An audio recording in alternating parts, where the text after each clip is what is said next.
welcome back. So, wanted to show you how I use, as you see, it's called a spark plug cleaner. A lot of automotive shops have these. We used to have them back in the day. Most people nowadays just don't clean their plugs, they just replace them. But I don't know if you can tell, but the porcelain's white again. The color's all off of it. I used to use this a lot in racing, especially when I was a carbureted setup, because in order to read your plug and to find your timing mark on your strap right here, it has to be clean. So basically you would fire up your race car, put a new set of plugs in it, fire it up, make your pass, shut it down at the end of the quarter mile, tow it back to the pits, pull your plugs, read your timing strap, and then of course definitely read your fuel mixture and see if you're close. That's the way we used to do it back in the day.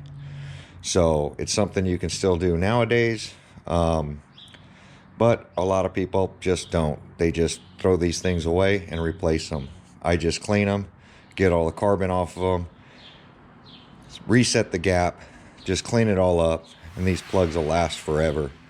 If it's just misfiring because it's fouled, then best way to do it is to clean it up like I just showed you. So it's just something I wanted to show you guys real quick. So what I'm going to do today, I'm going to pop off this carburetor. We're going to pull it apart. We're going to make sure that all the passages are clean, nothing's gummed up. I've never worked on one of these carburetors, never had to take them apart. I normally just shoot carb clean through the entrance and I've always been good. But I'm going to pop this apart. You don't have to be a carburetor expert to do this. Any kind of automotive experience, you should be able to work on one of these simple carburetors. So if you want to see that, stay tuned. We'll be right back. All right, so I got my little work area set up outside because this is fuel and I won't be doing this at my normal work desk. But I went ahead, 2 screws, pops off the carburetor, the throttle linkage right here. All you have to do, because it loops in, you just unloop it, take your fuel lines off. Black line goes to the bottom, clear line goes to the top. With that said, these carburetors are a little different. And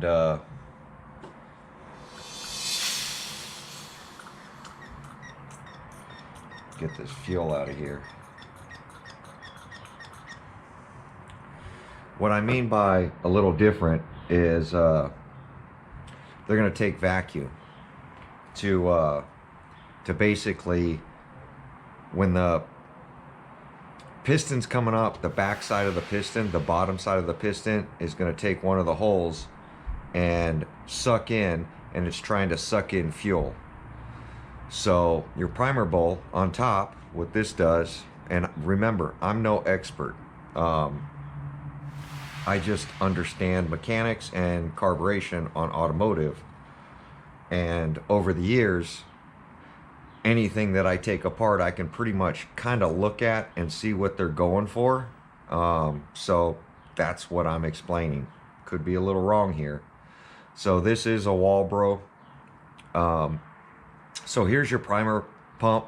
This is gonna, when you prime this, suck in fuel up here.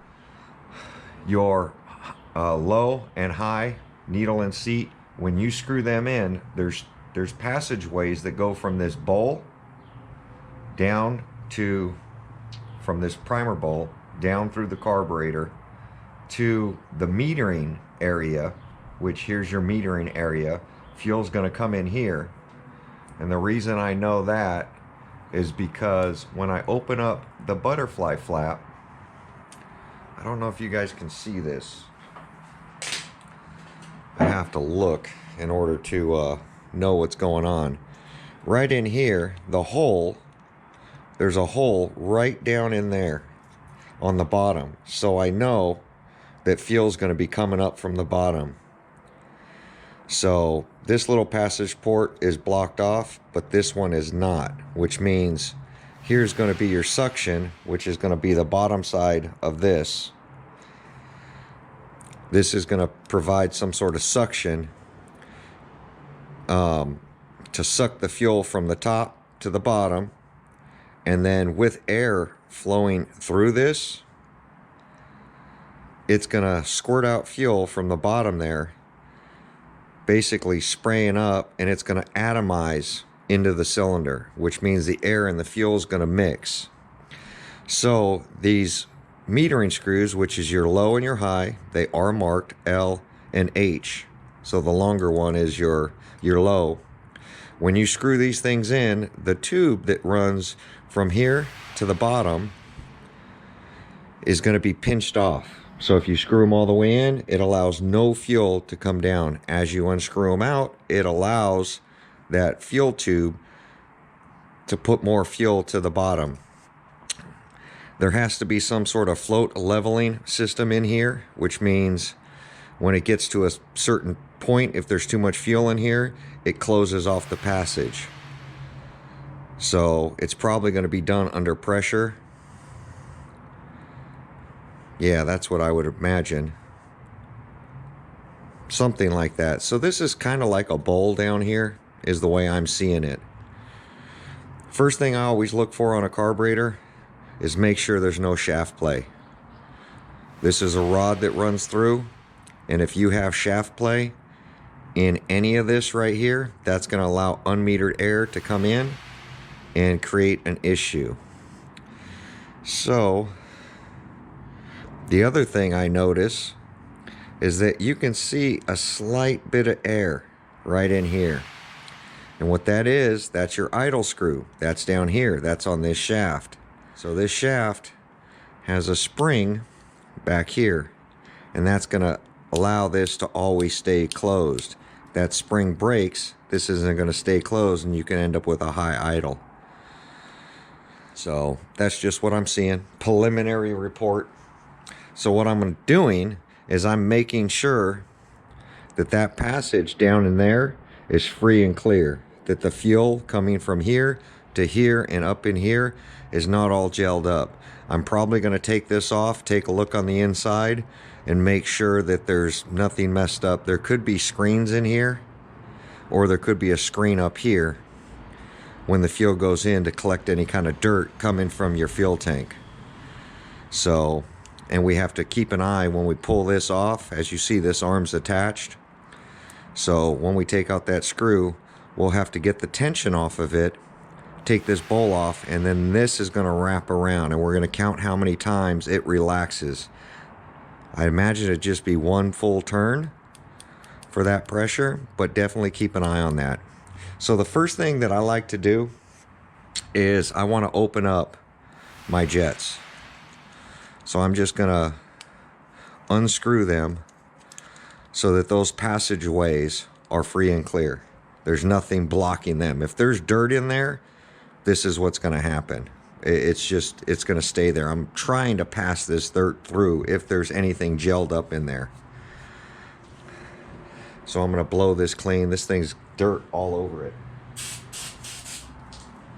Trying to get in those passageways. So it's dripping wet. You can use carb cleaner. I'm actually using starting fluid because I don't have any carb cleaner at home right now. All right, so I have a little compressor and a little air nozzle thing, and I just blew all the dirt off of it on the outside because I don't want to, when I pull this thing apart, dirt to be falling in anywhere. So I think the first thing I'm going to do is try to pop off this bolt. Now I don't have any gaskets for this thing. They do sell rebuilding kits for these things. I don't have any.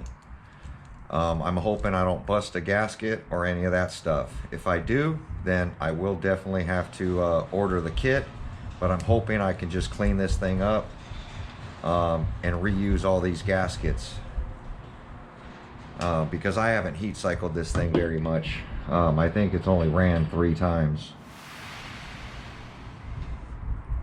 And like I said, because I don't know where stuff goes, I'm really going to keep an eye on things. So the other thing not only do you have your throttle flap right here, you do have your choke lever. So as you see, when you choke it, it just allows a little hole.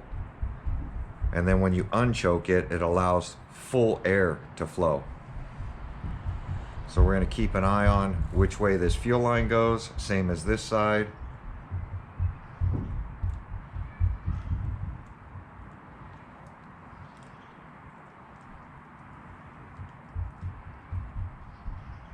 There we go. Check the bottom of it. So here's the diaphragm.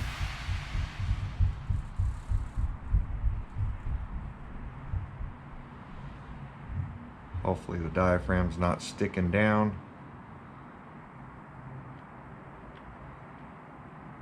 Try to pop this thing up without tearing it. There we go.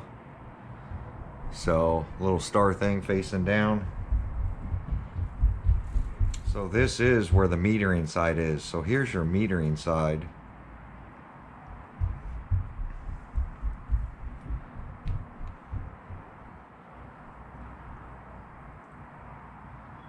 So it looks like they have the tab bent. You see this, there's a bump. See this little ridge around here? All the way around this little thing right here. When this thing pushes down, when you push down, this allows fuel to flow on this plunger side, kind of like a toilet. So if you're not getting enough fuel flow, you can bend this tab up, and that'll allow more plunger action going to this on this side. So it looks like they put these bumps here. So if you put something level across it, it's pretty much even with the top of this ridge. So you can always bend this thing up to get you some more flow if need be.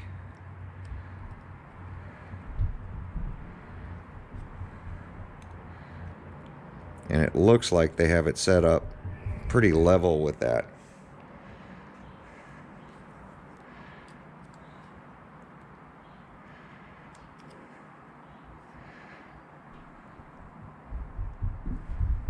God, there's all these feet running around upstairs right now. And it looks like that screw holds in this little needle that goes across that holds this whole thing in. And there's a plug here and a plug here. And these plugs probably are the metering tubes for the high and low. So this is going to be your low and this is going to be your high. So you could probably punch these things out and clean out those tubes. We're not going to do that because I don't think it's that dirty. But there's no gelling up in here. There's no issues anywhere in here. I don't see any dirt, any kind of material. Everything looks pretty darn clean. So I'm going to put this back together and we're going to take a look at the other side. But before I do, let me get those screws out of there. I want to clean off my plunger. This is going to go this way. There are two little tabs. Give me 1 second. I'll be right back. All right. My phone was ringing. So I'm going to snug these back up. Do not over tighten the stuff on the carburetor. Everything should just be snug.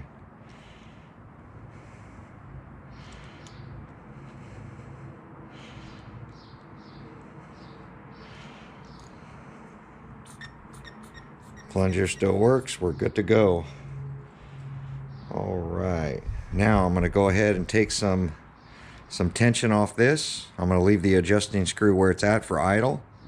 And I'm going to pop out that bottom screw. So we're going to take some tension away from that.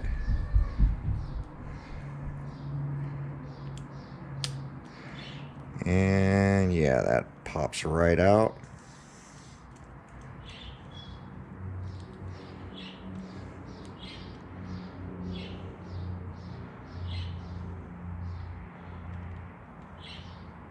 Gasket is stuck to the lid. So now that we got this cover off, I haven't really looked underneath it, but we're gonna count how much this relaxes.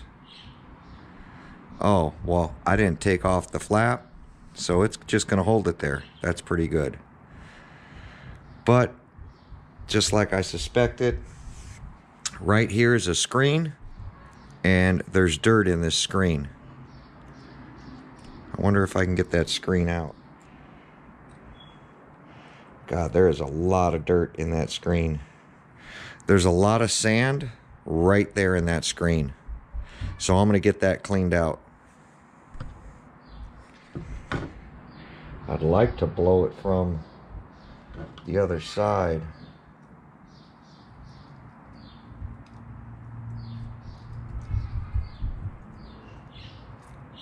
God, there is, I don't know if you guys can see that. I'm going to try to shine some light on it. There is a lot of sand in that screen right there.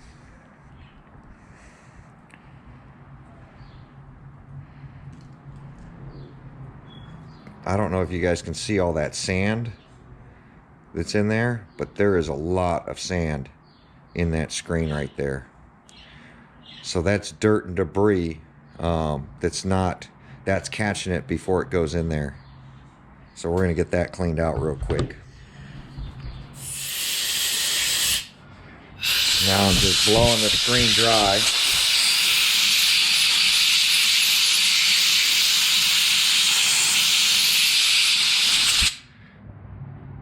Oh, that screen is nice and clear.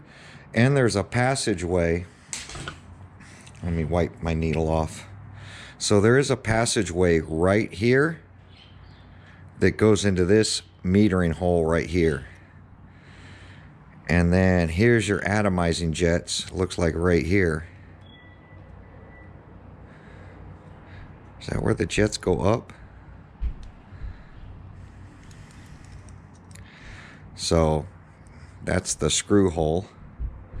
That goes up into there too.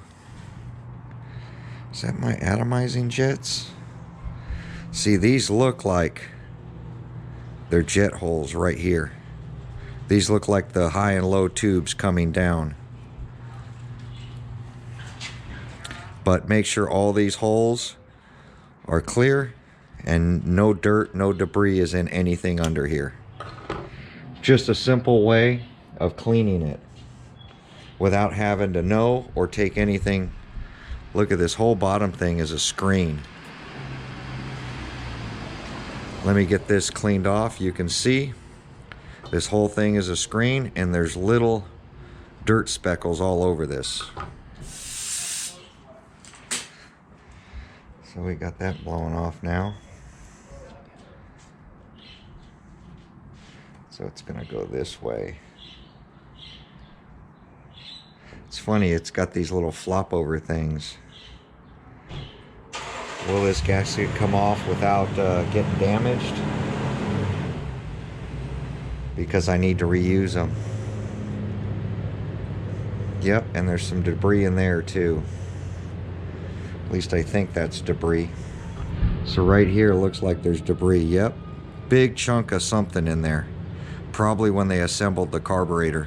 A little piece of gasket material or something is in there. Let's get that cleaned off as well. All right, now we got all that stuff cleaned out. Let's get this thing set back together. So we're gonna do the same thing. We're gonna get this flap out of the way. We're gonna set this thing in here. Screw this back together lightly for now so I can make sure everything is assembled right. Making sure the gasket is sitting correctly because it is double stacked. Remember, there's two gaskets in there. That it's in the pins, that our set screw, our idle screw, is in the right position. And we're going to snug this thing down.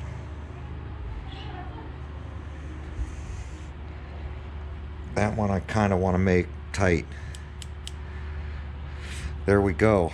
I also blew into these to make sure there was no debris. And that's it. Now we're gonna basically reset our carburetor. So I'm gonna screw this all the way in. till it won't go no more. You can feel it. I'm gonna go 1/2, 1 on both. It's just a good starting point. That's for any small engine. I go 1.5 on carburetors for cars. This one I'm gonna go 1. It could be 1.5 or 1 1/4. I haven't looked at the manufacturer. 1/2, 1. God, that seems like very little.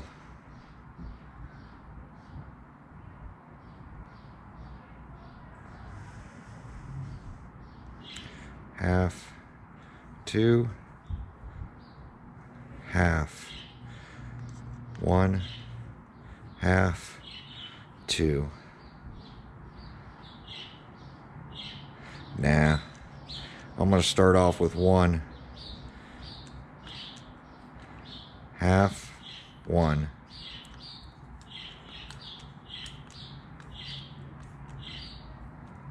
Half, 1.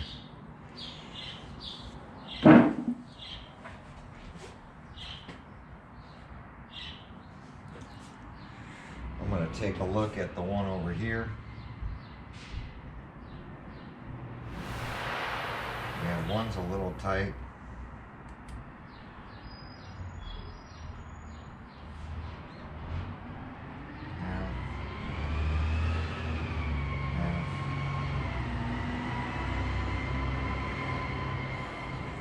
So I'm going to start 1.5 turns out on both, because looking at my other 32cc by the spring depth, it looks like it's 1.5 out. Now, I haven't looked up anything for this manufacturer. I could be way off on the tune, but I'd rather be way off lean than way off rich. And that's it. So stay tuned. We're going to get it back on. We're going to start getting this thing fired up and see if we got all the dirt and everything cleaned out of this thing. We'll be right back. All right, so what I decided, I forgot I had this 32cc Zenoa that I got from Smith RC Studios, and this carburetor has never been run. So I'm going to check these set screws, the mixture screws, to see where they're set at. So I'm going to screw them in and see where they bottom out at. So 1/2, 1, 1/2. So yep, 1.5. 1/2, 1.5. So that's what I set mine to. So the low is 1.5. Let's go 1/2, 1.5, 3/4.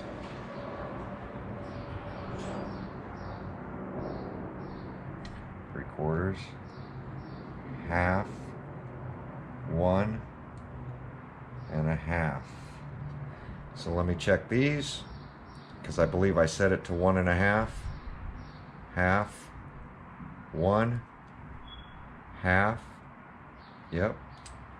So let's go back to 1/2, 1.5, 1/2, 1/2. So let's go 1/2, 1/2, 3/4. So now they're set to the same. So we'll see how that does. But kind of like I thought, 1.5 should be plenty to fire it up. So what I'm going to do now, this is kind of a weird system.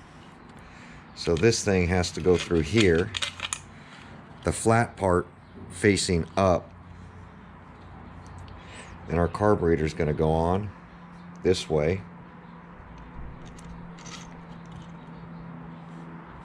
Well, no, can't go that way because the plunger, it's got to go this way. Plunger's got to be up.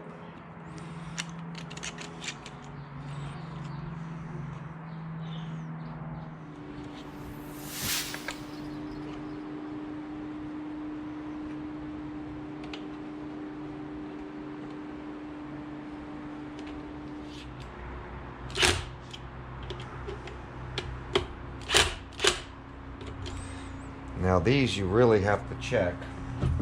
Exhaust and intake, after you run it, you'll have to retorque these things.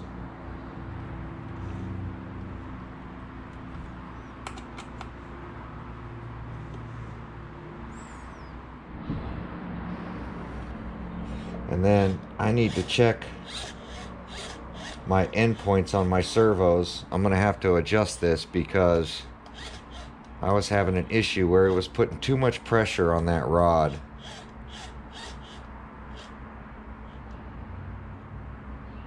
So this time when I fire it up, I'm probably just gonna leave the radio off and control it through this.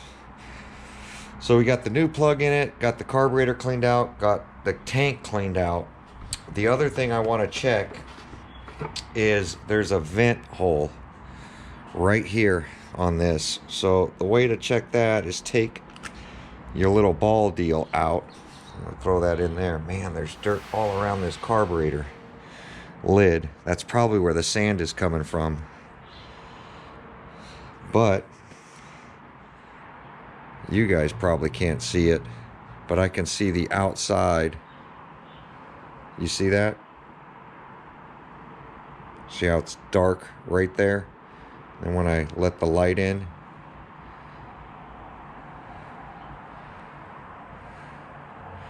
right there. Yeah.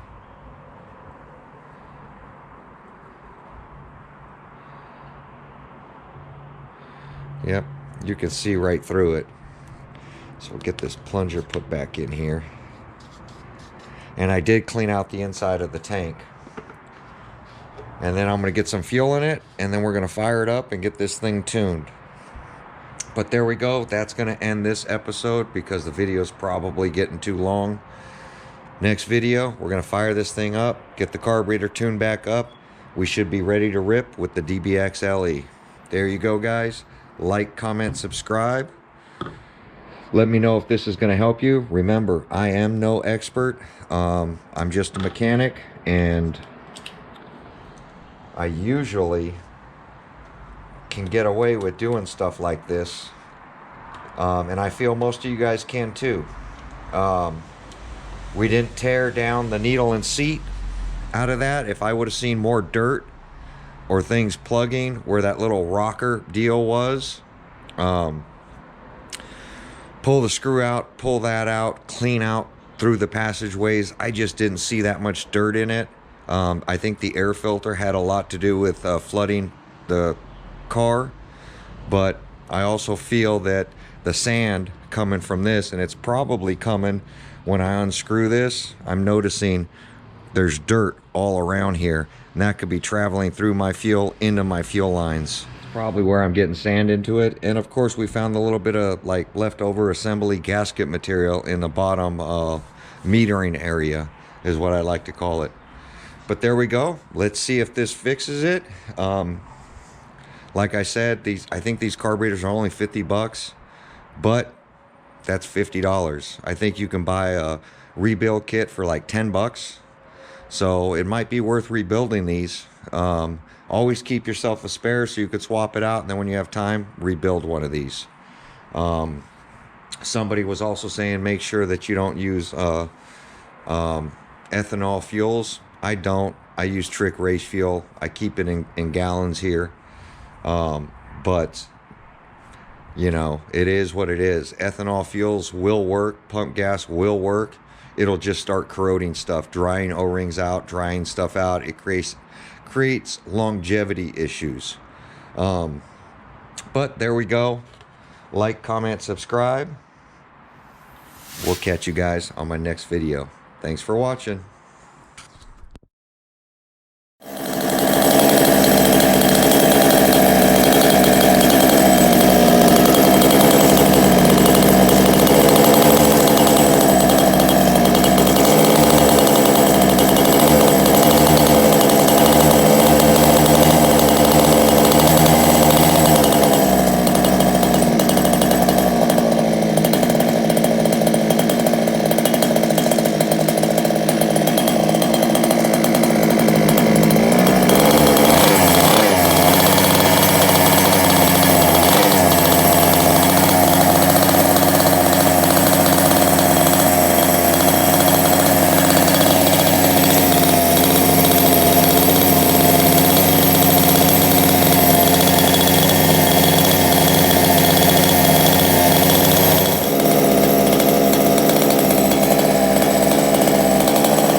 Not too bad. Getting close. Should be able to dial it in. Stay tuned for the next video.